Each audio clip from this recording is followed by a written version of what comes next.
Hello and welcome to Read Aloud Stories with Mrs. R. I'm Mrs. Rosenthal, but a lot of kids like to call me Mrs. R. Are you a lot like your friends? Do you like to do the same things?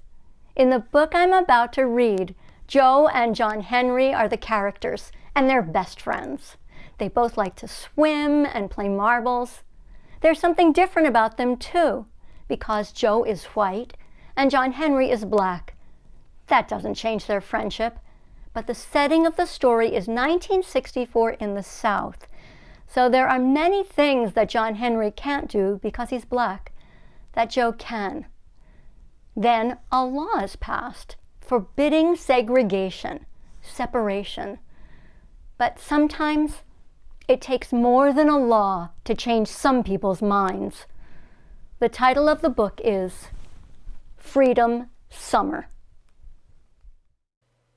Freedom Summer, written by Deborah Wiles, illustrated by Jerome Lagarrigue. Read with permission by Athenaeum Books for Young Readers, an imprint of Simon & Schuster's Children's Publishing Division. A note about the text. In the early 1960s, the American South had long been a place where Black Americans could not drink from the same drinking fountains as whites, attend the same schools, or enjoy the same public areas. Then the Civil Rights Act of 1964 became law and stated that all persons shall be entitled to the full and equal enjoyment of any public place, regardless of race, color, religion, or national origin. I was born a white child in Mobile, Alabama, and spent summers visiting my beloved Mississippi relatives. When the Civil Rights Act was passed, the town pool closed. So did the roller rink and the ice cream parlor. Rather than lawfully giving blacks the same rights and freedoms as whites, many Southern businesses chose to shut their doors in protest. Some of them closed forever. Also, in the summer of 1964, civil rights workers in Mississippi organized Freedom Summer, a movement to register Black Americans to vote. It was a time of great racial violence and change. That was the summer I began to pay attention. I noticed that Black Americans used back doors, were waited on only after every white had been helped, and were treated poorly, all because of the color of their skin, and no matter what any law said. I realized that a white person openly having a black friend and vice versa could be a dangerous thing. I couldn't get these thoughts and images out of my mind, and I wondered what it must be like to be a black child my age. I dreamed about changing things, and yet I wondered what any child, black or white, could do. This story grew out of my feelings surrounding that time. It is fiction, but based on real events. John Henry Waddell is my best friend. His mama works for my mama. Her name is Annie Mae. Every morning at 8 o'clock, Annie Mae steps off the county bus and walks up the long hill to my house. If it's summer, John Henry is stepping it right beside her. We like to help Annie Mae. We shell butter beans. We sweep the front porch. We let the cats in. Then we chase the cats out of the house until Annie Mae says, "Shoo, enough of you two. Go play." We shoot marbles in the dirt until we're too hot to be alive. Then we yell, "Last one in's a rotten egg!" and run straight for Fiddler's Creek. John Henry swims better than anybody I know. He crawls like a catfish, blows bubbles like a swamp monster. But he doesn't swim in the town pool with me. He's not allowed. So we dam the creek with rocks and sticks to make a swimming spot, then holler and jump in wearing only our skin. John Henry's skin is the color of brown butter. He smells like pine needles after a good rain. My skin is the color of the pale moths that dance around the porch light at night. John Henry says I smell like a just-washed sock. "This means war!" I shout.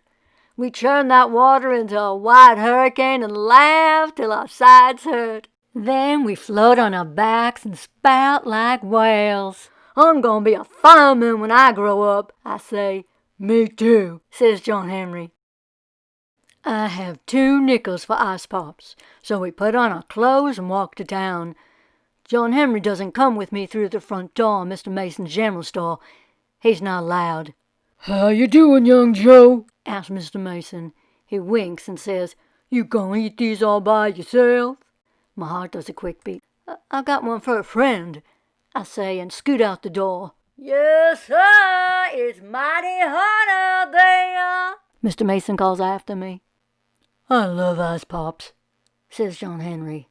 "Me too," I say. Annie Mae makes dinner for my family every night. She creams the corn and rolls the biscuits.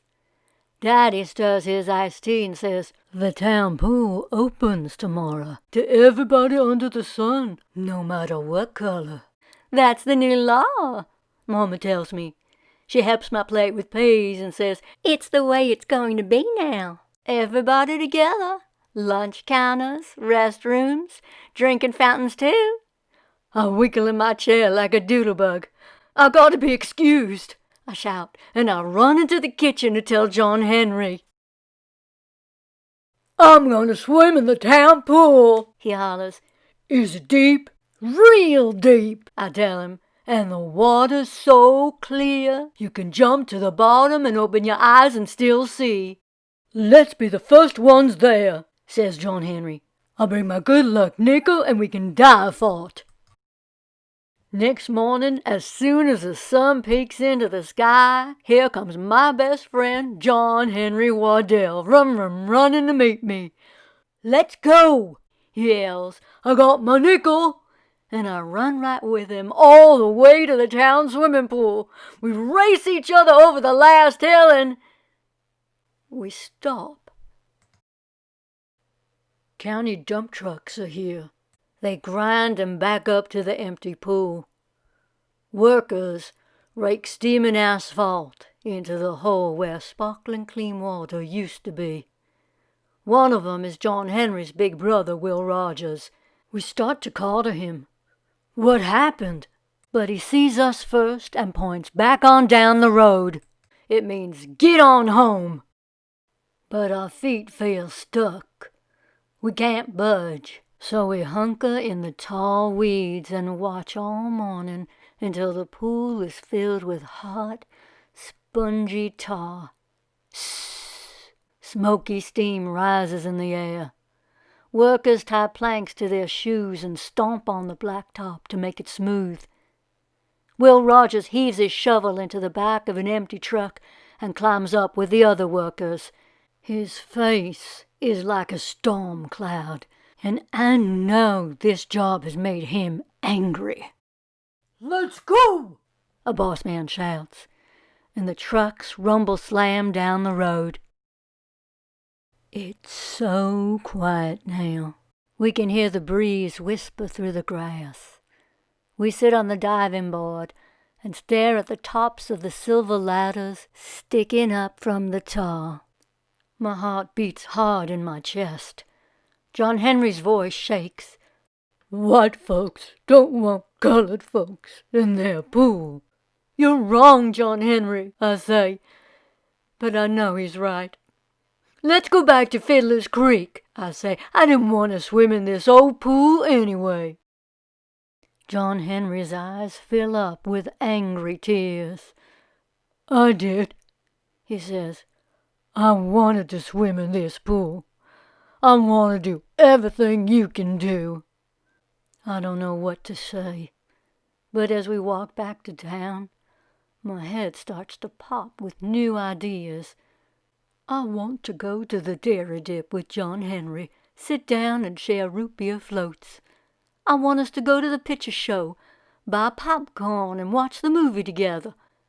I want to see this town with John Henry's eyes. We stop in front of Mr. Mason's store.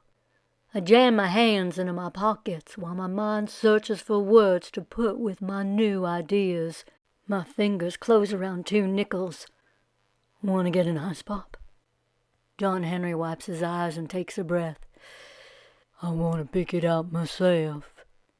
I swallow hard, and my heart says yes. Let's do that, I say. I give John Henry one of my nickels.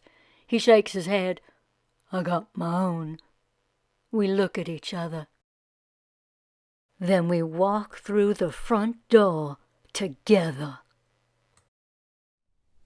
The author, Deborah Wiles, wonders what any child could do to change things. What can you do? Well, you can understand that we're all different, and that's a good thing.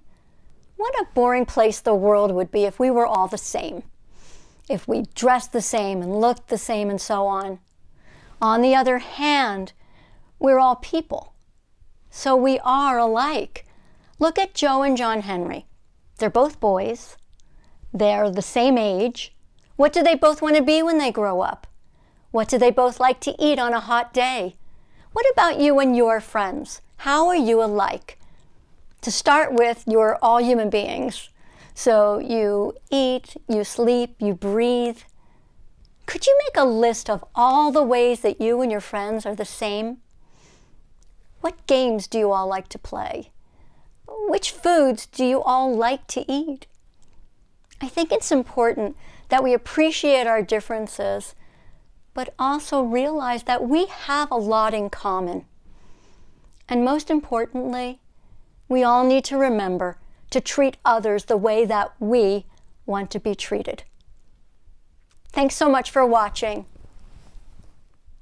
Freedom Summer at Read Aloud Stories with Mrs. R. Until next time, don't forget to Read.